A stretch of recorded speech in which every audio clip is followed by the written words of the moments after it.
UDIA WA are on the streets of Perth today talking to people about their thoughts on the housing crisis. Importantly, we're getting people's ideas and solutions and advice they'd like to give to the next state government in the lead up to the state election. I purchased my own home about 2 years ago. Yeah, I'm renting, yep. I'm in the Perth Crown Hostel. That's what I live, because what I live is it's hard to find a home place. We're currently renting, but we're in a very fortunate situation that we know the owner of our house. We own our own home. I live with my parents, they're 86 and 80. I can't afford to live on my own. I'm not with a partner and I'm a single mother. Well, I'm renting public housing. And I'm with the Bethany over 55s unit.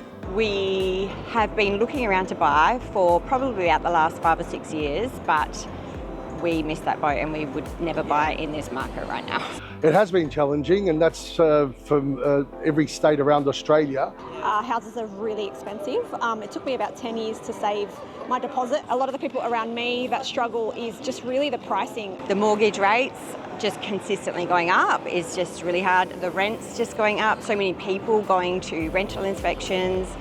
Not enough housing for people. Well, I noticed where I live in Cannington, you see blocks of units started to be built, and then all of a sudden there's no workmen anywhere, and it can go on for weeks, and you're lucky if you see 2 people every fortnight doing something. I think that part of the problem that we've got for our generation, back when our parents were buying houses, it was maybe 3 times the cost of their wages, and our income is just not keeping up. We were a private rental in Golden Bay, and we were there 4 years, and all of a sudden he wanted us out. We had 6 weeks to get out. They thought we were okay where we were, but he suddenly saw what he could sell the house for because of the price. My thing with Department of Housing is the income limits trap the tenants in there because the income limits are based on Centrelink.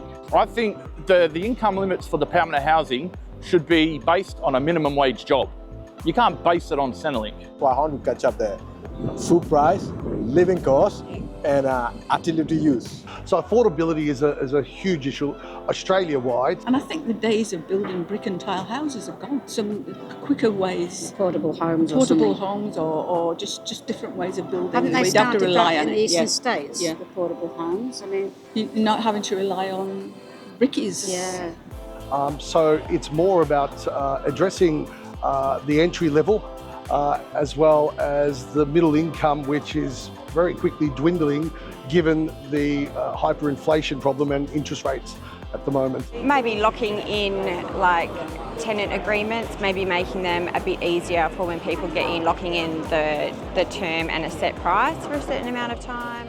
But I think the first thing that they could get to do was some kind of legislation that rents could be put down cheaper for all those that are struggling. There's plenty of room for homeless people to live if the government could perhaps build them a house. I think there's not enough investment in public housing. I think that if we had a lot more public housing, people would be on a much more even keel in terms of a good basis to then potentially succeed in the future.